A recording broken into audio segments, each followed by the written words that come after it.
John here, back again with another review, and today we're going to talk about review Judgment Night, a 1993 film directed by Stephen Hopkins, who prior to this, Stephen Hopkins directed Elm Street 5, The Dream Child. He also directed Predator 2, great movie, and yeah, this is a very underrated film here, and we'll talk more about that, but first, let's get into the plot of the film.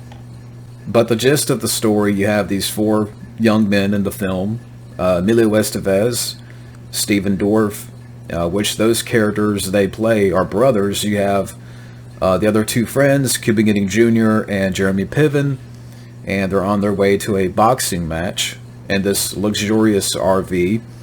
They get stuck in heavy traffic, and they decide to take a shortcut through the underbelly of town where, you know, it's kind of, you know, basically it's crime ridden, and they think they hit somebody, and they try to rescue this person, and soon enough this person gets murdered, and they witness this murder by this villain played by Denis Leary, this character of Fallon. And from there, you know, they're on the run through the city, being pursued by Denis Leary's character. He wants to kill the witnesses, and that's kind of the gist of the story here. And again, it was directed by Stephen Hopkins. Now, weirdly enough, I've never seen Elm Street 5. It's just one of those weird things that I haven't gotten around to watch yet.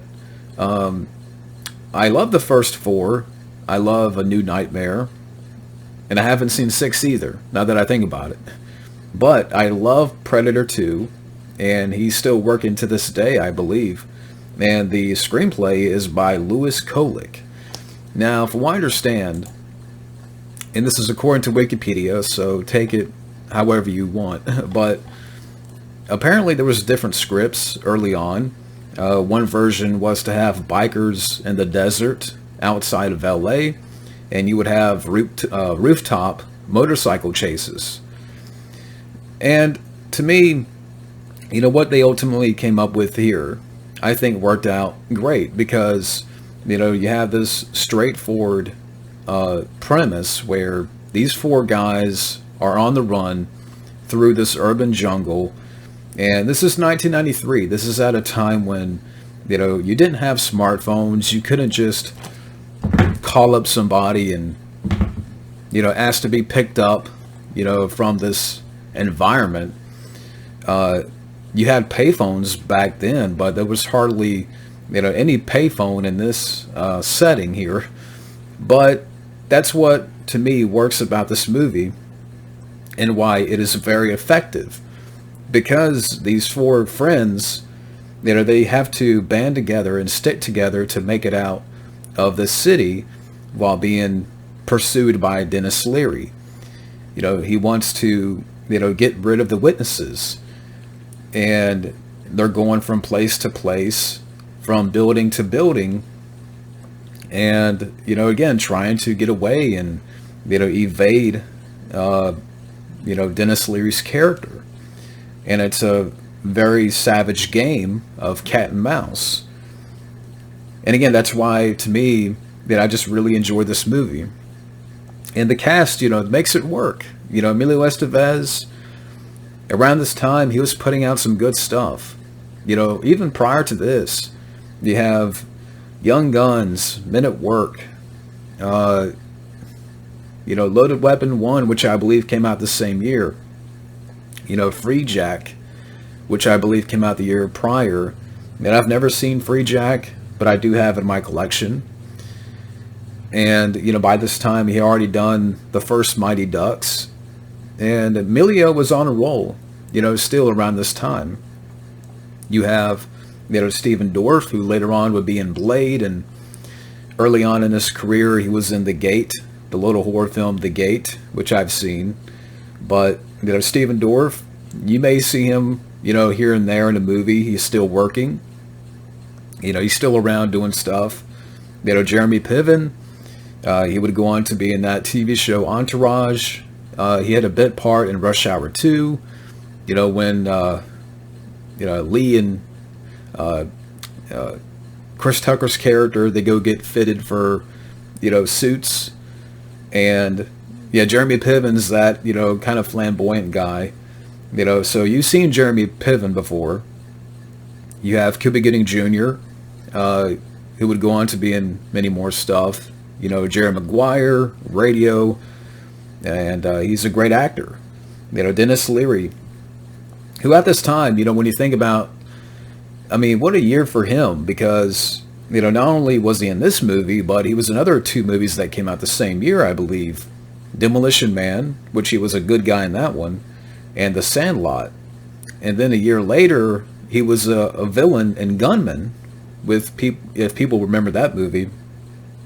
But, that one had Christopher Lambert and Mario Van Peebles. And that movie had quite a cast, because Dennis Leary was a villain, and I believe Patrick Stewart was in that too, as a villain, but a very minor role.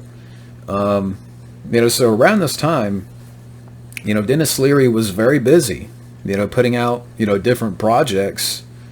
And, but again, the cast, they make it work.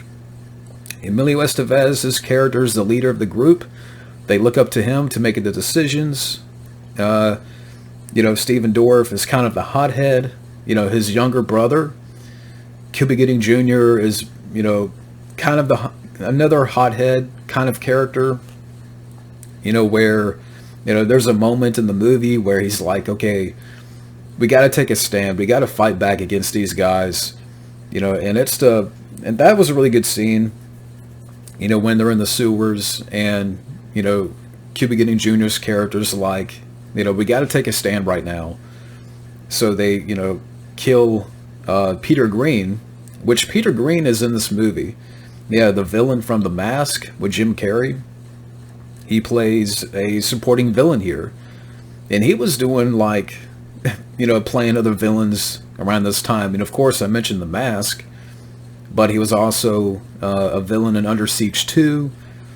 And he's more known for playing, villain types. But, so, again, you have a very good cast, very good villain, very intense villain. Dennis Leary, the way he plays his characters, vicious, psychopathic, fast-talking, but, that's, Dennis Leary, the way he plays his characters. So, man, so Dennis Leary, again, he could play a villain, and he's a strong villain here. The score by Alan Silvestri, I do like the score, although if you listen closely, you can hear some familiar beats, because Stephen Hopkins had worked with Alan Silvestri on Predator 2, and you can hear some of the same notes from that movie, but, I still like the score. I like Alan Silvestri, but also you have to mention the soundtrack. Now, I'm not going to mention every song that was on the soundtrack, but I do enjoy the soundtrack quite a bit. Especially that song in the opening, do do do do do do do do. I'm not gonna spit the lyrics, but it's a very good soundtrack. But a big thing about this film for me is that it really puts you in the shoes of our four main characters, and them trying to escape this environment. And again, I talked about this earlier. This is all pre-cell phone era. Nowadays everybody has one of these, and we have all these apps. We have X, we have Instagram, and Facebook, Messenger, and, what would we do without them? And that's why, for me, I wonder if they would make this film today, given the advances in technology, could they still make this film today? And I wonder, what do you guys think out there for people watching? Could they still make this type of film today where you have these four friends that are stuck in this, urban hellhole, and let's say if you remove certain technological factors, could they still pull off this type of movie? Could they still pull off, this kind of cat and mouse thriller? I think it'd be interesting to see. I mean, we don't, and that's another thing too about this movie, that nobody really knows about it.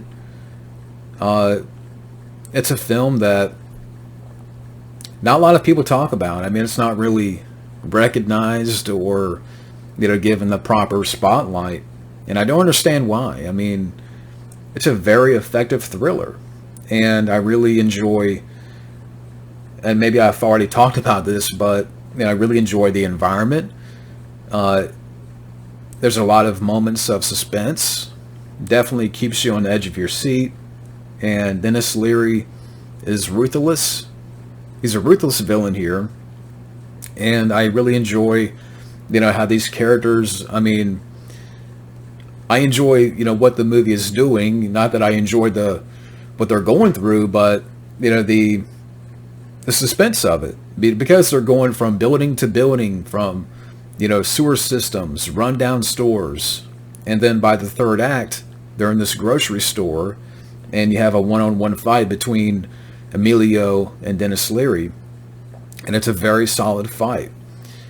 So, yeah, I mean, for people that haven't seen Judgment Night, I definitely recommend you check it out. But, getting to my overall thoughts on this movie. And overall, great cast that delivers believable performances with a strong villain and very solid soundtrack. Judgment Night definitely brings the suspense and keeps you on the edge of your seat. It's a very underrated thriller. But thank you again for watching, and have a good day.